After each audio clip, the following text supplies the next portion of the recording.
Bismillahirrahmanirrahim. Assalamu alaikum dear students.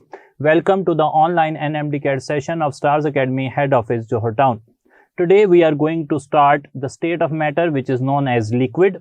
Liquid जैसा कि आप जानते हैं कि सॉलिड्स और गैसेस के बीच में एक स्टेट ऑफ मैटर है which is very short lived in the sense कि ये बहुत ज़्यादा बड़े एरिया में बड़ी ज़्यादा टेम्परेचर रेंज में एग्जिस्ट नहीं करती.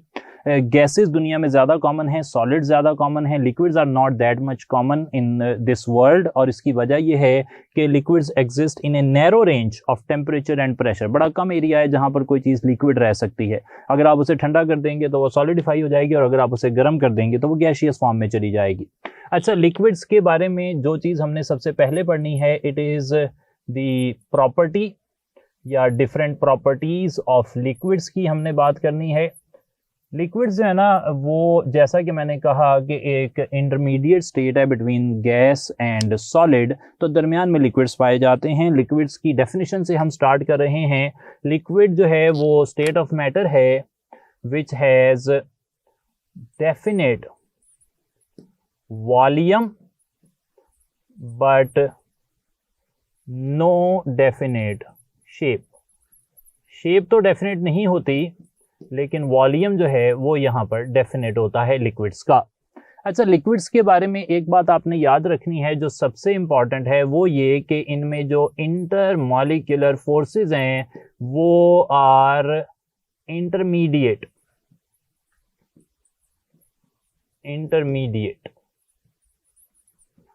वो दरमियानी नौइयत की होती हैं, या फिर हम कह सकते हैं कि intermolecular forces are closer in strength.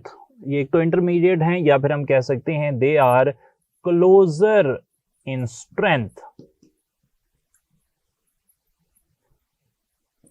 To those in solids. ये इंपॉर्टेंट इंफॉर्मेशन है क्योंकि ज़्यादातर प्रॉपर्टीज़ जिनकी हमने बात करनी है like diffusion, expansion, compression, spaces between them, उन सब का ताल्लुक इस बात से है कि लिक्विड्स के अंदर intermolecular forces are intermediate between gas and solids, लेकिन एग्जैक्टली इंटरमीडिएट नहीं है, दरमियानी नहीं है. इनकी जो स्ट्रेंथ है वो ज़्यादा क्लोज है, ज़्यादा मजबूत हैं इंटरमॉलिक्यूलर फोर्सेज लाइक जिस तरह के सॉलिड्स में होता है. गैसेज में तो हमने कहा there are negligible intermolecular forces. अलबत्ता लिक्विड्स और सॉलिड्स में जो इंटरमॉलिक्यूलर फोर्सेस होती हैं they are relatively strong. Solid में स्ट्रॉन्गेस्ट हैं, लिक्विड्स में थोड़ी सी कम और गैसेस में सबसे कम होती हैं. सही है जी. तो ये बात आपने याद रख लेनी है कि स्ट्रेंथ जो है इंटरमॉलिक्यूलर फोर्सेस की वो closer to those found in solids हैं. अब एक एक करके कुछ प्रॉपर्टीज डिस्कस कर लेते हैं. तो सबसे पहले तो इंटरमॉलिक्यूलर फोर्सेस की जब हमने बात कर ली है तो इंटरमॉलिक्यूलर फोर्सेस की बात करके हम ये फाइनल कर सकते हैं कि हमारे पास जो स्पेसेस बिटवीन देम है, स्पेस बिटवीन मॉलिक्यूल्स, ये बात कर लेते हैं. तो स्पेस बिटवीन मॉलिक्यूल्स जो होती है ना किसी भी लिक्विड के लिए, वो होती है वेरी लो या वेरी स्मॉल स्पेसेस हैं, नेग्लिजिबल स्पेसेस हैं बिटवीन दी मॉलिक्यूल्स. ऐसा क्यों है? क्योंकि मॉलिक्यूल्स जो हैं, जैसा कि मैंने कहा कि they are very closer together, उनमें इंटरमॉलिक्यूलर फोर्सेस स्ट्रॉन्गर हैं, तो उनके मॉलिक्यूल्स में स्पेस गैसेस के मुकाबले में तो बहुत कम होती है, सॉलिड से थोड़ी सी ज़्यादा है लेकिन फिर भी काफ़ी कम होती है स्पेस.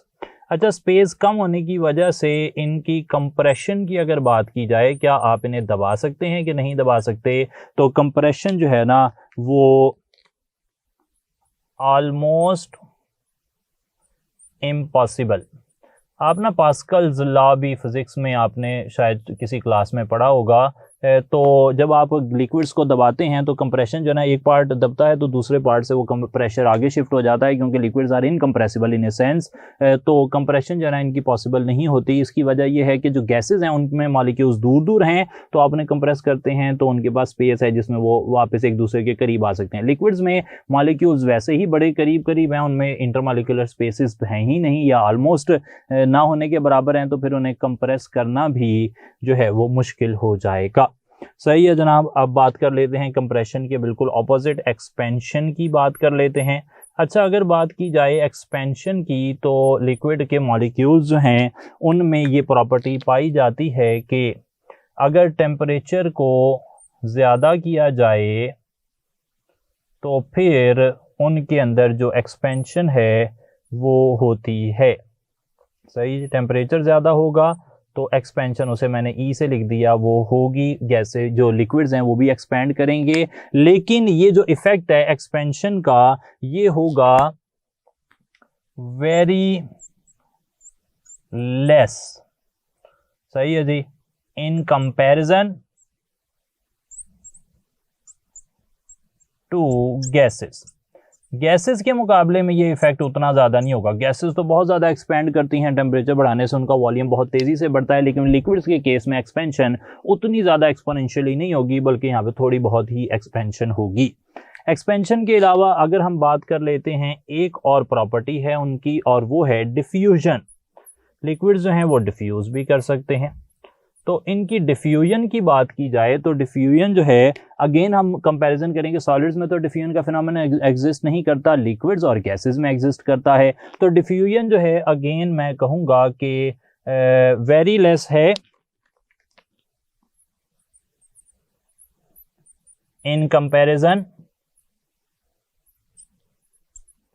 To gases. होती है नो डाउट डिफ्यूजन, ये नहीं है कि लिक्विड्स के अंदर डिफ्यूजन नहीं होती, लिक्विड्स डिफ्यूज करते हैं। लाइक आप इंक ड्रॉप अगर डाल देते हैं किसी वाटर की बॉटल में तो वो इंक ड्रॉप जो है वो चारों तरफ फैलेगा, लेकिन ये डिफ्यूजन उतनी फास्ट नहीं होगी जितनी कि गैसेस की। गैस की बॉटल आप ओपन कर लें तो वो तो जल्दी से फ्रेगरेंस को जो है हर जगह पहुंचा देगी। तो ये हैं कुछ properties of liquids, like intermolecular forces, intermolecular spaces, compression, expansion, diffusion वगैरह। सबका जो ताल्लुक है वो इसी बात से है कि उनके अंदर जो फोर्सेस ऑफ अट्रैक्शन हैं वो कैसी हैं। इसी बात को मैं आगे लेकर चलूँ तो अगर हम बात करते हैं काइनेटिक एनर्जी की, तो काइनेटिक एनर्जी को अगर मैं रिलेट करता हूँ तो काइनेटिक एनर्जी जो होती है गैसेस की वो रिलेटिवली काफ़ी ज़्यादा होती है, और वो जो है ना काफ़ी ज़्यादा होती है as compare to kinetic energy of liquids.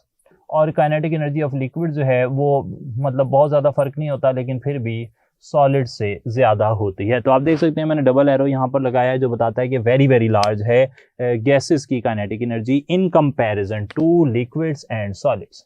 तो यहाँ पर आकर ये जो प्रॉपर्टीज़ का कंपैरिजन है वो हमारा मुकम्मल हो जाता है। Now we are moving towards hydrogen bonding, क्योंकि जनरली हमने बात करनी है इंटरमॉलिक्यूलर फोर्सेस की, and then we are going to be very specific about hydrogen bonding.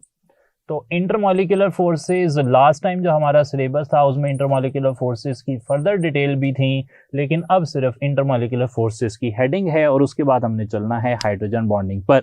Intermolecular forces जो है ना, इनको आप इस तरह समझ लें कि एक मॉलिक्यूल है ए फॉर एग्जांपल और एक मॉलिक्यूल है बी। ए और बी मॉलिक्यूल के दरमियान में जो फोर्सेस ऑफ अट्रैक्शन होगी ना, लाइक दिस, उसे आप कह देंगे कि ये जो फोर्स है ये फोर्स है intermolecular force, it exists between molecules. और एक बात याद रखनी है कि जो इंटरमॉलिक्यूलर फोर्सेस होती हैं, एक होती हैं इंट्रामॉलिक्यूलर फोर्सेस और एक होती हैं इंटरमॉलिक्यूलर फोर्सेस। तो इंटरमॉलिक्यूलर फोर्सेस जो होती हैं they are somewhat weaker.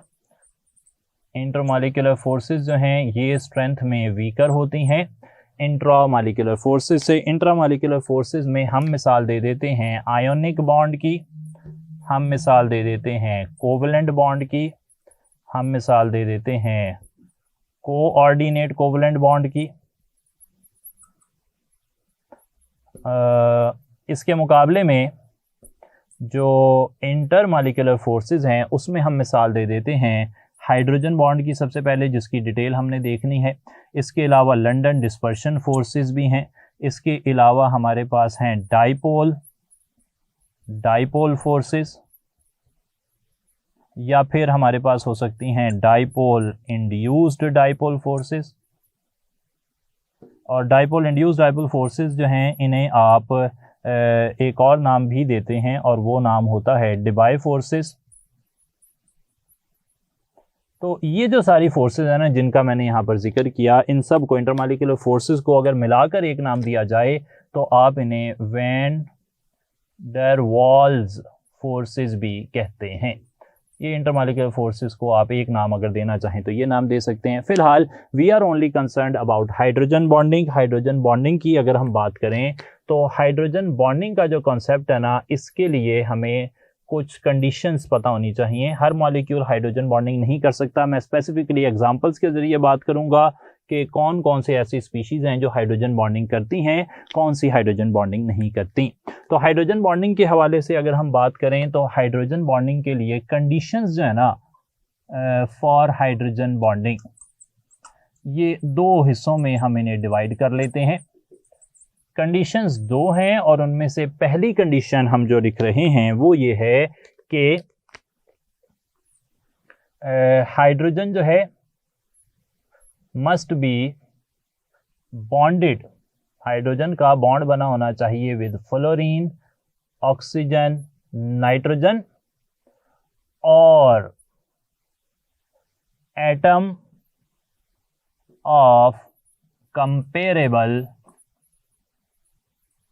Electronegativity. पहली शर्त यह है हाइड्रोजन बॉन्डिंग के लिए कि हाइड्रोजन का बॉन्ड बना होना चाहिए विद फ्लोरीन, ऑक्सीजन या नाइट्रोजन, यानी कि वेरी इलेक्ट्रोनेगेटिव एटम के साथ, या फिर अगर उनसे बॉन्ड नहीं बना हुआ तो फिर एक कंपेरेबल इलेक्ट्रोनेगेटिविटी का एटम जो है वो होना चाहिए। कंपेरेबल इलेक्ट्रोनेगेटिविटी के एटम से मेरी मुराद ये है कि कार्बन के साथ फॉर एग्जांपल अगर 3 क्लोरीन लग जाते हैं तो इन 3 क्लोरीन के जो इलेक्ट्रॉन विड्रॉइंग इफेक्ट है वो इतना स्ट्रांग होता है कि इस कार्बन के साथ जो हाइड्रोजन लगती है वो हाइड्रोजन फिर उसको वही इलेक्ट्रोनेगेटिविटी एक्सपीरियंस करनी पड़ती है जो हाइड्रोजन को फॉन यानी कि फ्लोरीन, ऑक्सीजन, नाइट्रोजन के साथ जुड़ने पर फील करनी पड़ती है।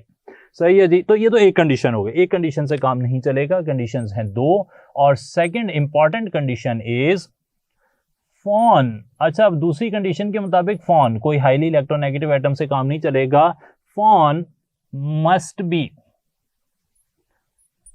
इन द सेकेंड मॉलिक्यूल।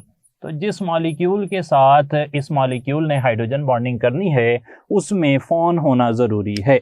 सही है जनाब। तो इस आइडिया को हम जो है वो एक पर्टिकुलर क्वेश्चन से फाइंड आउट कर लेते हैं, हल कर लेते हैं कि यहाँ पर क्या बात पूछी जा रही है, और उसको हम एक क्वेश्चन की शक्ल में इस तरह पूछ रहे हैं कि एक मॉलिक्यूल है एसीटोन, इसे मैं 1 कह देता हूँ। एक मॉलिक्यूल है क्लोरोफॉर्म, इसे मैं 2 कह देता हूँ।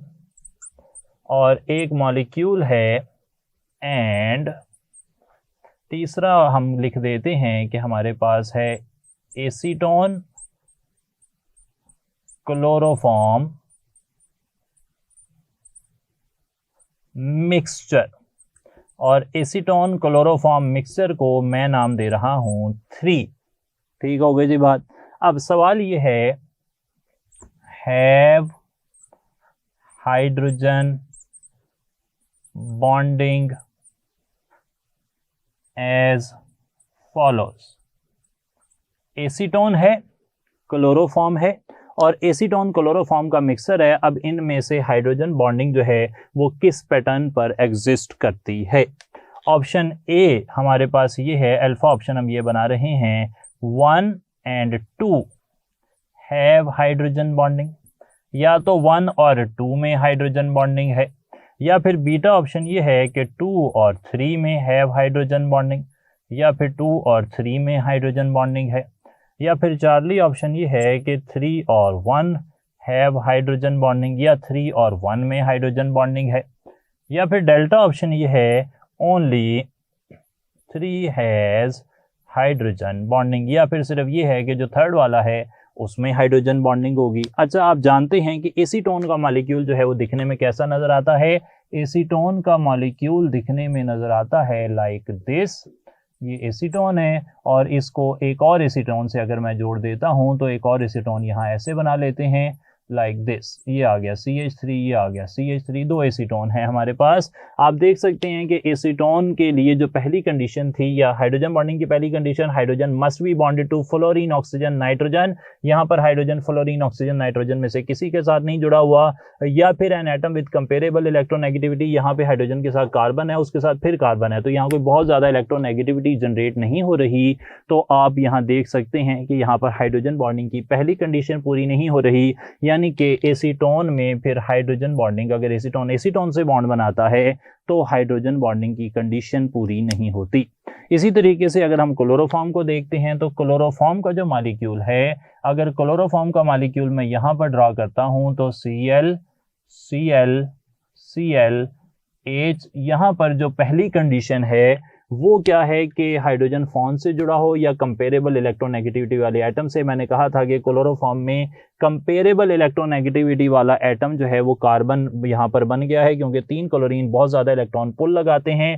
तो इस हिसाब से यहाँ पर पहली कंडीशन तो पूरी हो गई है, लेकिन सेकंड कंडीशन ये है कि फ्लोरीन, ऑक्सीजन या नाइट्रोजन में से कोई एलिमेंट सेकंड मॉलिक्यूल में भी होना चाहिए जिसके साथ बॉन्डिंग होनी है। अगर एक और क्लोरोफॉर्म यहाँ पर हो और उसके साथ करनी हो हाइड्रोजन बॉन्डिंग, तो उस क्लोरोफॉर्म में भी फॉन यानी कि फ्लोरीन, ऑक्सीजन, नाइट्रोजन में से कोई होना चाहिए था, वो नहीं है। इस वजह से क्लोरोफॉर्म में भी आप कहेंगे कि हाइड्रोजन बॉन्डिंग नहीं है। याद रहे कि एसीटोन में भी डाइपोल डाइपोल फोर्सेस होती हैं, क्लोरोफॉर्म में भी डाइपोल डाइपोल फोर्सेस होती हैं।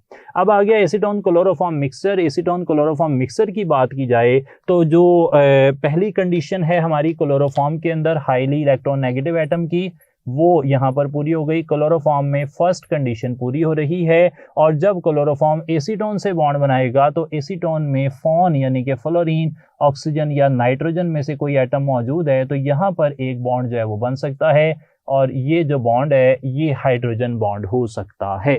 सही है जनाब, तो यहाँ पे हाइड्रोजन बॉन्डिंग हो सकती है। तो आप कहेंगे कि ओनली जो 3 मॉलिक्यूल है, 3 है, यानी कि एसीटोन और क्लोरोफॉर्म का मिक्सचर, वहाँ पर हमें हाइड्रोजन बॉन्डिंग मिलेगी, बाकी जगहों पर हमें हाइड्रोजन बॉन्डिंग नहीं मिलती।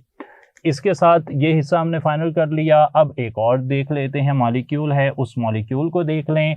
क्वेश्चन हमें ये पूछा जा रहा है कि एक मॉलिक्यूल है लाइक दिस, यहाँ से जो इस स्टेटमेंट से हमें दोनों कंडीशन जहाँ पर पूरी होती हैं उन मॉलिक्यूल्स की अगर मैं मिसालें दूँ तो उसमें वाटर जो है और अमोनिया और HF, ये तीनों मॉलिक्यूल्स में ना हाइड्रोजन बॉन्डिंग होती है और इनकी डिस्कशन हमारे सिलेबस का हिस्सा है। मैं अमोनिया से स्टार्ट ले रहा हूँ। अमोनिया में मैंने बना दिया इस तरीके से नाइट्रोजन, हाइड्रोजन, हाइड्रोजन, यहाँ पर भी हाइड्रोजन है, यहाँ पर फिर नाइट्रोजन है, फिर 3 हाइड्रोजन है।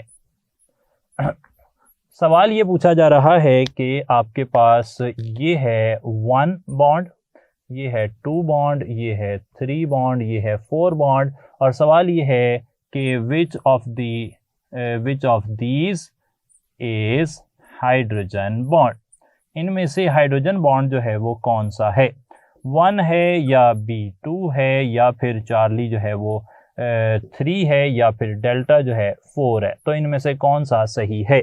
आप जानते हैं कि अमोनिया का मॉलिक्यूल होता है NH3, तो यहाँ पर नाइट्रोजन जहाँ पर हाइड्रोजन से बॉन्ड बनाया है ये वाला या ये वाला या ये वाला, ये तो कोवलेंट बॉन्ड है। इसी तरीके से नाइट्रोजन और हाइड्रोजन जो है ये भी कोवलेंट बॉन्ड है। एक मॉलिक्यूल अमोनिया का ये रहा, एक मॉलिक्यूल अमोनिया का ये रहा। दोनों मॉलिक्यूल्स के दरमियान जो फोर्स ऑफ अट्रैक्शन है आप उसे कह देते हैं कि ये है हाइड्रोजन बॉन्डिंग, और वो बन रही है β2। तो यहाँ पर बीटा जो है वो हाइड्रोजन बॉन्डिंग हो गई।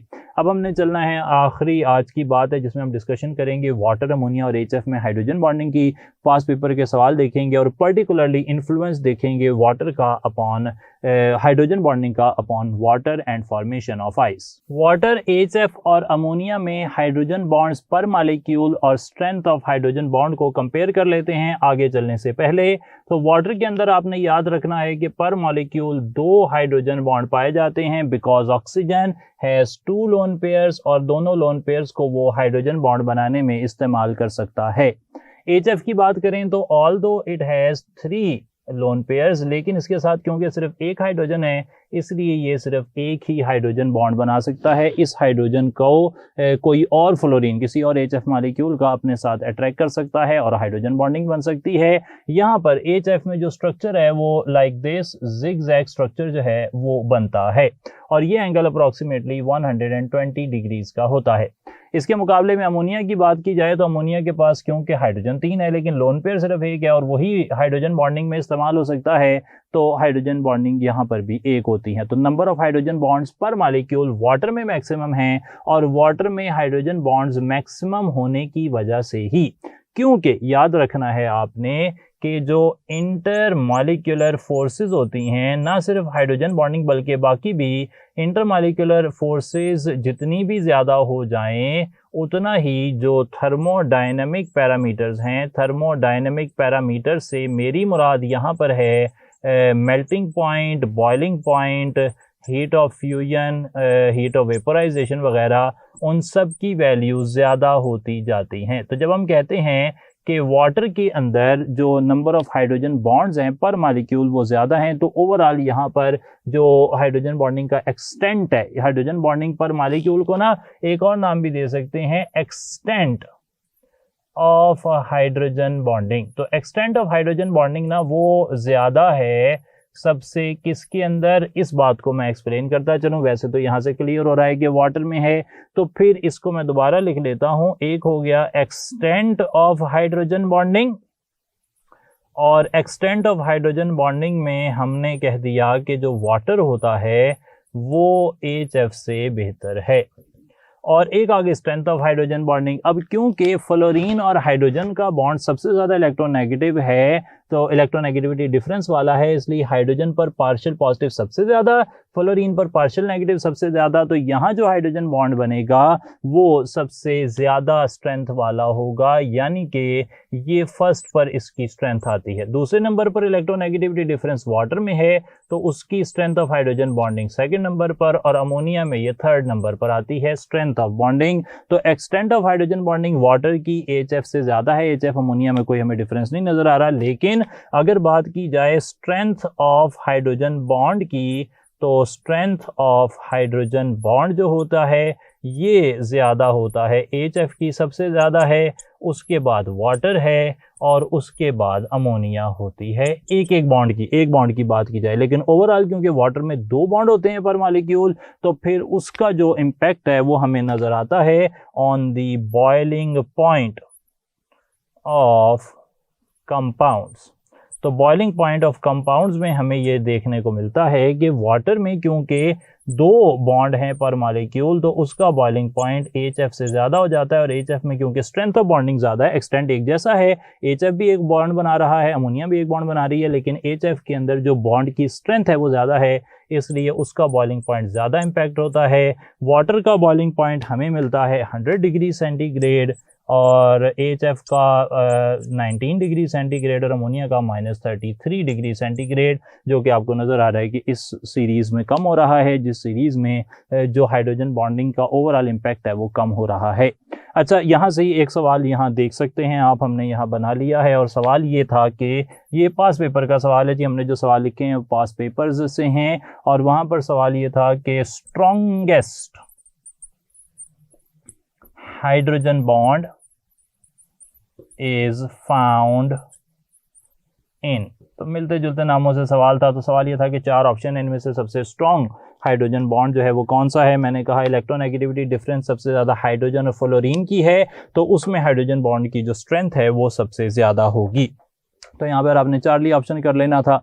अब मैंने स्ट्रक्चर ऑफ आइस को एक्सप्लेन करना है on the basis of hydrogen bonding. मैंने 3 टेम्परेचर लिए हैं। पहला टेम्परेचर कोई भी आप ले सकते हैं, 25, 30, 35, सब पर एक ही असर होता है, एक ही हालात होते हैं वाटर के। तो हमने रूम टेम्परेचर फिलहाल फर्ज कर लिया है 25 डिग्री सेंटीग्रेड। मैं हर टेम्परेचर पर स्टेट बताऊंगा। फॉर एग्जाम्पल 25 डिग्री सेंटीग्रेड पर डेफिनेटली जो वाटर होगा वो लिक्विड स्टेट में होगा। 4 डिग्री सेंटीग्रेड पर भी आप जानते हैं कि वाटर लिक्विड होता है, जबकि 0 डिग्री सेंटीग्रेड पर वाटर जो है वो सॉलिडिफाई हो जाता है, या फिर हम कह सकते हैं सॉलिड और लिक्विड जो है वो एक इक्विलिब्रियम में एग्जिस्ट करते हैं। स्ट्रक्चर की बात की जाए, हम बात कर रहे हैं स्ट्रक्चर ऑफ मॉलिक्यूल की, तो structure of molecule 25 degree centigrade पर वो टेट्राहेड्रल होता है। हर ऑक्सीजन के साथ, इसको मैं ज़रा हाईलाइट भी कर देता हूँ, हर ऑक्सीजन के साथ 2 हाइड्रोजन जो हैं वो कोवलेंट बॉन्ड बनाकर जुड़े होते हैं, और 2 हाइड्रोजन जो हैं वो इस तरह जो हाइड्रोजन बॉन्डिंग है उसके ज़रिए से जुड़े होते हैं। तो टेट्राहेड्रल ओवरऑल जो ज्योमेट्री है वो हमें नज़र आ रही होती है। यही स्ट्रक्चर हमें 4 डिग्री सेंटीग्रेड पर भी नज़र आता है। 0 डिग्री सेंटीग्रेड पर जब पानी बर्फ़ में तब्दील होता है तो ओवरऑल यहाँ पर जो क्रिस्टल स्ट्रक्चर, अब यहाँ पर मैं अलग से हाईलाइट कर देता हूँ कि आइस की जो हम बात कर रहे हैं, यहाँ पर जो हमने बात की है वो हमने बात की है कि ज्योमेट्री ऑफ मॉलिक्यूल जो है वो क्या है। सही है जी, ज्योमेट्री हमने कहा कि वो टेट्राहेड्रल है। तो लेकिन उसके मुकाबले में अगर हम यहाँ पर 0 डिग्री सेंटीग्रेड या ज्योमेट्री से भी ज़्यादा बेहतर वर्ड जो है वो हम कह सकते हैं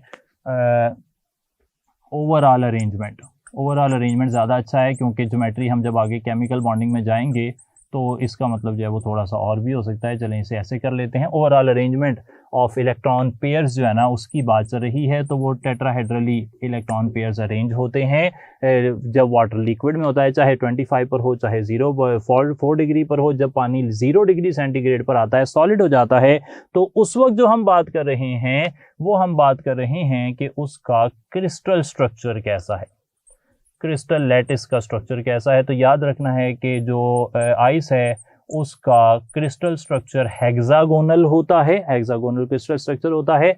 इसमें जो अरेंजमेंट होती है इंडिविजुअली वो आप देखें तो वो हनी कॉम्ब लाइक होती है, हनी कॉम्ब लाइक यहाँ पर होती है। और अगर वो अरेंजमेंट ऑफ इलेक्ट्रॉन पेयर्स की ही बात की जाए तो अरेंजमेंट ऑफ इलेक्ट्रॉन पेयर्स यहाँ पर भी ओवरऑल इसी तरीके से होती है। तो दो चीज़ें हमने यहाँ पर जो है ना कन्फर्म करनी है, इस आइडिया को ज़रा देख लें। यहाँ पर लोग जो है वो मिस कर जाते हैं इंपॉर्टेंट पॉइंट। दो बातें हैं, दोनों अपनी जगह सही हैं। पहली बात यह है कि वाटर चाहे लिक्विड हो, वाटर चाहे सॉलिड हो, वाटर के अंदर एक ऑक्सीजन के गिर्द 2 हाइड्रोजन कोवलेंट बॉन्ड बनाकर लगे होंगे और 2 जो हाइड्रोजन है वो हाइड्रोजन बॉन्ड बनाकर लगे होंगे। टोटल कितने होंगे? 4। ये इंफॉर्मेशन इतनी पेट इंफॉर्मेशन है कि यहाँ पर एक और सवाल हमने पास पेपर का आपके सामने रख दिया है जिसमें यही इंफॉर्मेशन क्वेश्चन की फॉर्म में पूछी गई थी। सवाल ये था कि इन आइस क्रिस्टल के अंदर each oxygen atom is surrounded by hydrogens. तो हर ऑक्सीजन कितने हाइड्रोजन से सराउंडेड है? तो हमने पहले से फाइनल कर लिया कि 2 से कोवेलेंट बॉन्ड बना हुआ है, 2 से हाइड्रोजन बॉन्ड बना हुआ है। टोटल कितने हो गए? 4 हाइड्रोजन हो गए। अच्छा, 4 हाइड्रोजन जब लगे होंगे, 2 बॉन्ड पेयर 2 लोन पेयर इस तरह लगे होंगे, तो ओवरऑल जो इलेक्ट्रॉन पेयर की अरेंजमेंट है वो टेट्राहेड्रल होगी। इलेक्ट्रॉन पेयर की अरेंजमेंट जो है वाटर की वो हमेशा टेट्राहेड्रल ही होती है, लेकिन जब वाटर सॉलिड होता है तो एक क्रिस्टल भी बनती है, उस क्रिस्टल का भी स्ट्रक्चर होगा और उस क्रिस्टल का स्ट्रक्चर जो है वो जनाब हेक्सागोनल होता है। तो ये मैं यहाँ पर बताना चाह रहा हूँ। अब आ जाते हैं डेंसिटी की तरफ। तो डेंसिटी जनाब 25 डिग्री सेंटीग्रेड या किसी भी टेम्परेचर पर, हायर टेम्परेचर पर मान लें हम कह देते हैं कि डेंसिटी D है। याद रखना है कि जब टेम्परेचर कम होता है तो डेंसिटी बढ़ती है। टेम्परेचर जो है वो कम हो रहा है तो चीज़ों की डेंसिटी को क्या होता है? डेंसिटी इंक्रीज करती है। हर लिक्विड के लिए दुनिया के ऐसा ही होता है। तो कम करते करते जब आप 4 डिग्री सेंटीग्रेड पर आएंगे डेंसिटी विल बी मैक्सिमम, और डेंसिटी मैक्सिमम को मैंने DM कह दिया है। यहाँ पर अब हमें देखने को मिलता है, इस पॉइंट से आगे अब हमें देखने को मिलता है what is called the anomalous behaviour. यहाँ हमें देखने को मिलता है एनोमेलस बिहेवियर। यूजुअली देखा यह गया है कि जब भी टेम्परेचर कम होता है डेंसिटी बढ़ती है। दुनिया के तमाम लिक्विड्स के लिए ऐसा होता है, लेकिन पानी यहाँ पर डिफरेंट है। पानी की 4 डिग्री सेंटीग्रेड तक टेम्परेचर कम करने से डेंसिटी बढ़ती है, लेकिन 4 डिग्री सेंटीग्रेड से नीचे यानी कि 4 degree centigrade to 0 degree centigrade एक अजीब तरीका यह है कि टेम्परेचर कम होता है और डेंसिटी जो है वो भी कम होती है। सही है जी। और इसकी वजह क्या है? इसकी वजह मैंने बता दी है, वो है हाइड्रोजन बॉन्डिंग। और इसी हाइड्रोजन बॉन्डिंग की वजह से आपने याद रखना है कि टेम्परेचर कम होने से डेंसिटी कम होती है। एंड याद रख लें कि and water freezes from top to bottom, यानी कि वो पानी ऊपर से नीचे की तरफ जमता है। दुनिया के सारे लिक्विड्स नीचे से पहले जमते हैं, ऊपर से बाद में जमते हैं। पानी अकेला लिक्विड है जो ऊपर से पहले जमता है, नीचे से बाद में, क्योंकि टेम्परेचर कम होने से जब डेंसिटी कम होती है तो जो कम ठंडा पानी, जो ज़्यादा ठंडा पानी है वो ऊपर आ जाता है, नीचे कम ठंडा पानी होता है, ऊपर वाली लेयर जम जाती है और वो इंसुलेटर का काम करती है। याद रखना है कि जो आइस होती है ना, आइस वो इंसुलेटर होती है, ये आपको पता ही होगा डेफिनेटली। अच्छा, तो अब डेंसिटी क्या हो गई? मैक्सिमम से कम हो गई, यानी कि हम कह सकते हैं it is less than DM, maximum density से कम हो गई। इसी वजह से पानी जो है ये ठंडा पानी ऊपर आएगा, बर्फ़ ऊपर से जमेगी, वो इंसुलेटर का काम करेगी और नीचे वाली जो आबी हयात हैं, जो ऑर्गेनिजम्स हैं मरीन या फ्रेश वाटर, वो अंदर ज़िंदा रह जाएंगे। वॉल्यूम की बात की जाए, किसी भी टेम्परेचर पर अगर वॉल्यूम V है तो जब डेंसिटी 4 डिग्री पर मैक्सिमम होगी तो वॉल्यूम क्या हो जाएगा, वॉल्यूम मिनिमम हो जाएगा, और 4 डिग्री से 0 डिग्री पर आएंगे तो वॉल्यूम जो है वो थोड़ा सा बढ़ जाएगा, डेंसिटी कम होगी, वॉल्यूम बढ़ेगा। नंबर ऑफ हाइड्रोजन बॉन्ड्स की बात करूं तो नंबर ऑफ हाइड्रोजन बॉन्ड्स चाहे पानी 25 डिग्री सेंटीग्रेड पर हो, चाहे पानी 4 डिग्री सेंटीग्रेड पर हो, चाहे पानी बर्फ बना दे, पर वाटर मॉलिक्यूल 2 ही हाइड्रोजन बॉन्ड्स होते हैं। सही है जनाब। तो यहाँ से हमने सीख ये लिया कि जब वाटर 4 डिग्री से 0 डिग्री पर आता है तो उसकी डेंसिटी जो है वो हो जाती है कम और उसका वॉल्यूम ज़्यादा हो जाता है। अप्रॉक्सीमेटली 9% इंक्रीज इन वॉल्यूम जो है वो हमें यहाँ देखने को मिलता है जब वाटर 4 डिग्री से 0 डिग्री सेंटीग्रेड पर आता है। अच्छा, तो इसी बात को अब देखें, 2 सवालों की शक्ल में हमें पूछा गया है। और पहला सवाल ये है कि वाटर हैज हायर डेंसिटी, या हायर कह लें या मैक्सिमम डेंसिटी कह लें, हैज़ मैक्सिमम डेंसिटी एट। तो हम जानते हैं कि वाटर की डेंसिटी जो मैक्सिमम होती है वो होती है 4 डिग्री सेंटीग्रेड पर। 4 डिग्री सेंटीग्रेड पर वाटर की डेंसिटी सबसे ज़्यादा होती है। 4 डिग्री से नीचे आए तो वाटर की डेंसिटी कम होना शुरू हो जाती है। तो मैक्सिमम डेंसिटी कब हो गई, 4 डिग्री सेंटीग्रेड पर। एक और सवाल देखें और उस सवाल में हम 4 डिग्री से 0 डिग्री पर जो असर हो रहा है उसकी बात कर रहे हैं, और वो सवाल ये है कि ice floats over water due to. तो आइस जो है वो वाटर के ऊपर फ्लोट करती है। हमने पहले ही कहा कि आइस लेस डेंस होती है, इसलिए वो वाटर के ऊपर फ्लोट करती है। तो आइस वाटर के ऊपर फ्लोट क्यों कर रही है? आंसर देखें कि आयोनिक बॉन्ड की वजह से बिल्कुल नहीं, डिबाई फोर्सेस इसमें होती नहीं। तो या तो बीटा ऑप्शन है या डेल्टा ऑप्शन है। आप कहेंगे कि सही आंसर है यहाँ पर डेल्टा, एम्प्टी स्पेसेस। ये भी सोच सकता है कोई कि जनाब एम्प्टी स्पेसेस की वजह तो इंटरमॉलिक्यूलर फोर्सेस हैं, ओके, लेकिन यहाँ पर बड़ा स्ट्रेट फॉरवर्ड सवाल है कि आइस पानी के ऊपर क्यों तैर रही है? आपने कहना है कि उसका वॉल्यूम ज़्यादा है, उसमें एम्प्टी स्पेसेस हैं, इस वजह से वो तैर रही है, एंड दैट्स इट। ये सिंपलेस्ट आंसर है जो यहाँ पर दे सकते हैं आप। इसके साथ ही जी ये जो हमने बात की, इसके साथ आज का लेक्चर हमारा मुकम्मल होता है। नेक्स्ट टाइम हम evaporation, boiling point, vapour pressure के हवाले से बात करेंगे। इस एरिया में अगर आपको कोई भी डाउट हो तो आपने लाजमी हमसे डिस्कस कर लेना है। Till next time, thank you so much जी, अपना बहुत ज़्यादा ख्याल रखें। अल्लाह हाफिज़।